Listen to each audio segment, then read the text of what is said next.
கிறிஸ்து இயேசுவில் பிரியமான சகோதர சகோதரிகளே, ஆண்டவரின் சமாதானம் உங்களோடும் உங்கள் வீட்டார் அனைவரோடும் என்றென்றும் இருப்பதாக.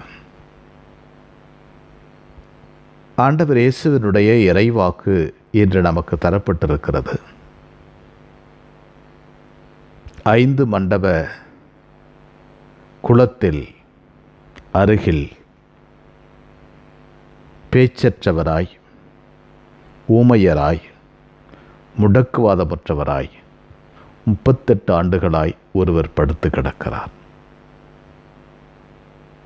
மாபெரும் கடவுளின் திருமகன் அந்த இடத்திற்கு நடந்து சென்றதும் கடவுளின் இரக்கம் தானாக அந்த மனிதன் மீது இறங்குகிறது. நீ குணமாக விரும்புகிறாயா? இயேசுவினுடைய சக்தி மிகுந்த குரல் இன்றும் கேட்டுக்கொண்டே இருக்கிறது. நீ குணமாக விரும்புகிறாயா? நான் விரும்புகிறேன் ஆண்டவரே. தன்னுடைய காரணங்களை எல்லாம் சொல்கிறான் குணமாவதற்கு. எழுந்து உன் படுக்கையை தூக்கி கொண்டு போ. தன்னுடைய ஆசையை நிறைவேற்றிய ஆண்டவரை முகத்தை கூட சரியாக பார்க்க முடியவில்லை. படுக்கையை தூக்கி கொண்டு ஓடுகிறான். 38 ஆண்டுகளுக்கு முன்பாக அந்த இடத்திற்கு வந்தவன் அவனுடைய கோர அடிமை அவனை விடுதலை தந்துவிட்டது. எழுந்து படுக்கையை தூக்கி கொண்டு போகிறான். யூதனுடைய சட்டம் படுக்கையை தூக்கி கொண்டு போகக்கூடாது.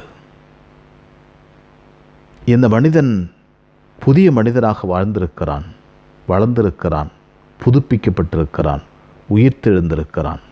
இவைகளெல்லாம் அங்கே தெரியவில்லை. நீ ஏன் படுக்கையை தூக்கி கொண்டு போகிறாய்?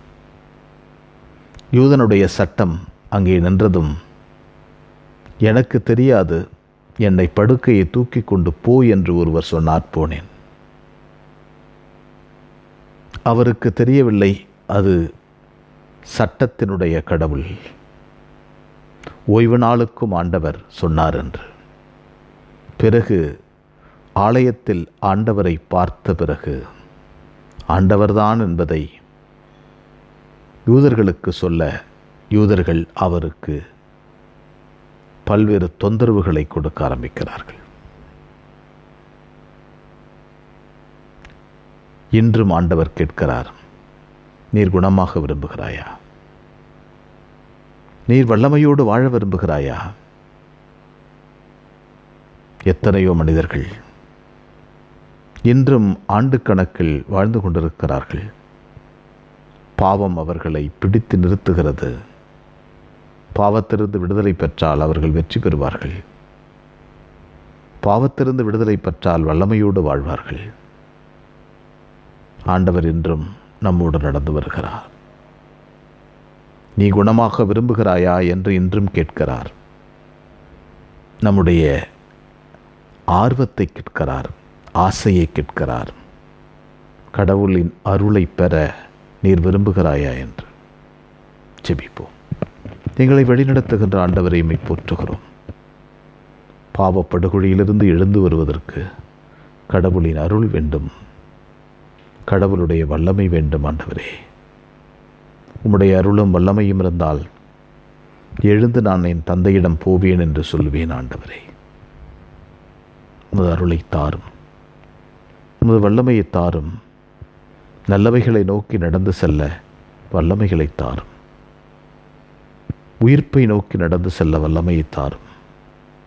சக்தியை நோக்கி நடந்து போல வல்லமையை தாரும். ஒளியை நோக்கி நடந்து செல்ல வல்லமையை தாரும். அந்த ஒளியை நோக்கி நாங்கள் நடக்கின்ற போது ஒளியின் பிள்ளைகளாய் உருமாறுவோம். ஆண்டவரே, அனைமரியே எங்கள் அன்பு தாயே, உம் திருமகனிடம் எங்களுக்காக இடைவிடாது பரிந்து பேசும். ஆமென்.